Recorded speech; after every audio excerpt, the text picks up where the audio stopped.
Hello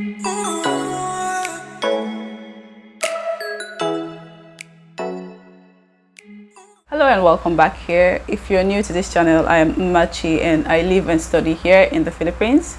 In my channel, I share with you my journey and life challenges, and on this very video I'm going to continue from our last video, which is the challenges facing foreign students in the Philippines. So this is going to be the part 2 of that, as a continuation.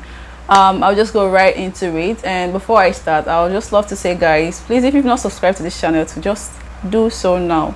Kindly do so now, and thank you to everyone that has subscribed. I appreciate a whole lot your subscription. So yeah, continuation of last time, the follow-up challenges facing foreigners in general studying in this country can be the food, or rather it's the food. So here in the Philippines, of course, they have various cuisines, but the champion of it all is that everything is eaten with rice. Yes, so in as much as there are vegetables and fruits that you can alternate between, everything that you're going to be eating those vegetables with is rice. So it gets tiring sometimes, you know, when you have to eat only rice. Some of us came here with flat tummies, and at this point we all have like fat deposits here and there in our abdominal regions because you've been eating rice and nothing but rice all year long. So imagine people like me that have been here for 4 years. It's not been easy dealing with that. So at times it can be challenging having to eat rice Monday, Tuesday, Wednesday, Thursday, Friday, Saturdays. And if you want to eat your native food, there are some restaurants now that might have your country food, but of course you expect that they will be expensive, and it's not every time that you actually have to be able to afford to go there and eat. So food is another challenge that you face here as a foreign student. So I would advise that if you intend coming into this country, you come in here with as much food items as you can. I made that mistake when I came. I did come with a lot of food items, but I didn't know the value of it. I didn't know on the long run it was going to be this way, so I kind of didn't manage it well. So yeah, come with a whole lot of food items if you're coming into the Philippines, because you are going to be eating nothing but rice. Okay, the next one challenge facing foreigners here is the notion that foreigners are rich. It's a common notion here, most especially in the provinces, because I live within the provinces, so I'm speaking out of my own experiences. So it's a common notion here that foreigners are rich among the natives. So you expect that whatever you're going to be buying, if you're not careful, mind you, if you're not careful, they will double the price for you. Be it transportation, be it groceries, at the local public market, they will double the price for you because foreigners are rich. And God help you if you don't have money in this country. You are on your own. So that's the another challenge that we're facing here as foreigners, that you have money, so you have to be able to afford it. Sometimes they can tell you to your face that after all, you took an airplane to come here, so that means your family is rich, you know. And then there are cases whereby if those kind of incidents with the tricycle riders occurs and you decide to walk away, they will laugh at you. Can you imagine? They'll be laughing at you. Oh, you don't want to pay in a curry pot. You are stingy. Imagine telling me that I'm stingy in my own money because I refuse to pay the double price that you're charging me. They do not realize that you actually have to convert your currencies how many times to be able to offset your bills and whatever you're paying here. So foreigners are rich is a notion that is here in the Philippines. For you have to expect that and be smarter when you're doing things. In this list also is cats and dogs. Cats and dogs, don't get me wrong, they are pets. I love pets.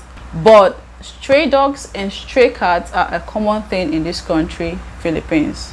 It's like very common that you expect to find them in every street that you go into. And for someone like me that has a fear of a dog attacking me, because I've had close encounters with such incidents, so it is very scary, most especially if you are traveled and you're coming back at night. You just have to be very careful, because along the street there are numerous of them barking at intervals. And I think most of my videos, if you listen, sometimes you hear at the background that some dogs are barking. Though those ones are not stray dogs, they are family dogs and all that. So that's just like to tell you how common it is to have dogs in the Philippines. It is very rare to find a family that does not have a dog or a cat here in the Philippines. So dogs and cats, stray ones particularly, I feel like it's a challenge, because then again, don't get me wrong, my point for saying this is that we have this superstitious belief in Nigeria that cats are evil. So if I think it also actually took me coming here in the Philippines to be more accepting of cats as a pet, because you have this notion that those witches and wizards that are causing you troubles, you know, when the cats cry in Nigeria, the cringe effect of it, it makes your skin crawl. So we kind of think that with cats, they are not worthy to be had as a pet. But here in the Philippines, it's very common to have cats and dogs as pets. That's a good thing, but the stray ones are a whole lot that you begin to wonder, how did they manage to be so many? So you are walking at the street at night or even sometimes in the daytime. I've been chased by a dog in this country. I think one day I'll tell this story. It was not a funny experience. So yeah, cats and dogs are very common here, and it can be a challenge for people coming from somewhere like Nigeria that will have this phobia about cats and all that. So with time, you just have to adjust. You feel like sometimes you'll be sleeping in your room, and then maybe a back cottage area, a cat can actually climb up there and be crying. Probably that's where they've been sleeping before you moved into your apartment. So those are kind of babyish kind of cries and scary things like that. It was hard for me to adjust. It was hard. I actually have I had a close encounter where the cats they had the sleeping position in a house that apartment that I had moved into. I didn't know. So the very first night I slept in the apartment, my housemates were not around. I think it was holiday period when I moved into the house. So I was like the only person at the moment in the house, and it's a very huge apartment. I don't even know where I get my courage from sometimes. So I was sleeping in that house alone by night. And then the cat came to its usual spot. I think it's me that is new, because it must have been sleeping there. It came to its usual spot, and probably it was the light in my room, because then I usually sleep with lights on, you know, new environment and all that. So I think the cat noticed the light inside. I don't know what that was the reason for the cry, but the time was around 11 p.m. 12 a.m. ish. So imagine that, having that superstitious belief about cats in Nigeria, and then having a cat at the front of my door by that time of the night crying like a baby. Oh Jesus. I didn't have internet connection. I didn't have call load. I didn't have anybody in that apartment as of that moment sleeping that night. So it was just me. I felt so traumatized. I was crying, but I couldn't make a noise, because you know that imagination of your village people has come for you. So I think it was in the morning, I somehow maneuvered it, and I got to use my points to convert to text. Yeah, so I texted my friend, and she came. God bless her. So she came, and then I couldn't even open my door because I felt like that spirit was still there at the front of my door. So it was until she was screaming my name, Machi, Machi, downstairs. The way I zoomed out, the way I kind of like, I don't even remember climbing down the stairs. I kind of, what's the past tense again? I flew.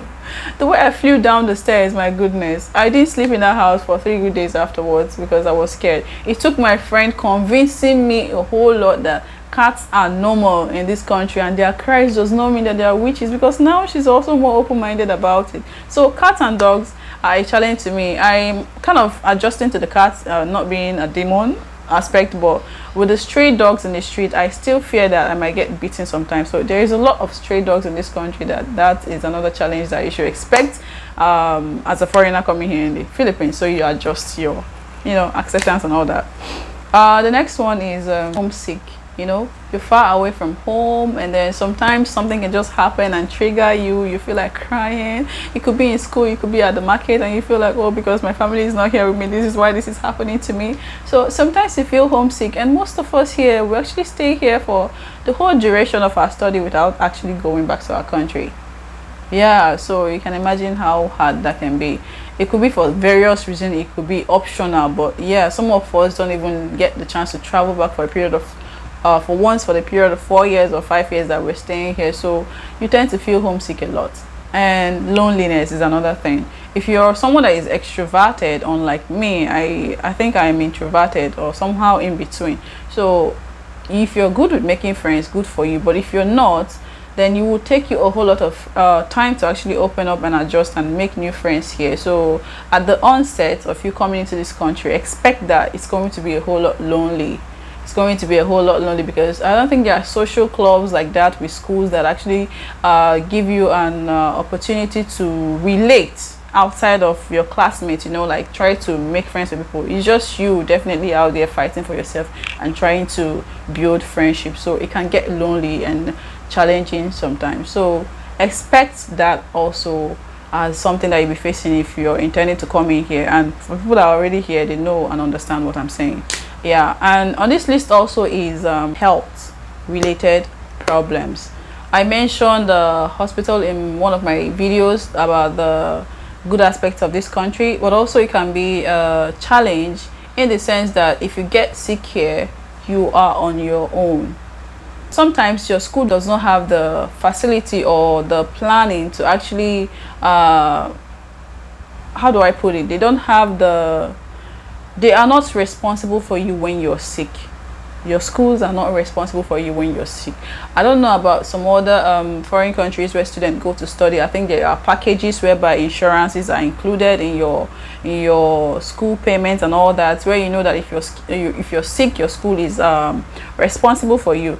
Here, your school is not responsible for you if you're sick. It can only be emergency kind of minor issues which should be limited to school environment.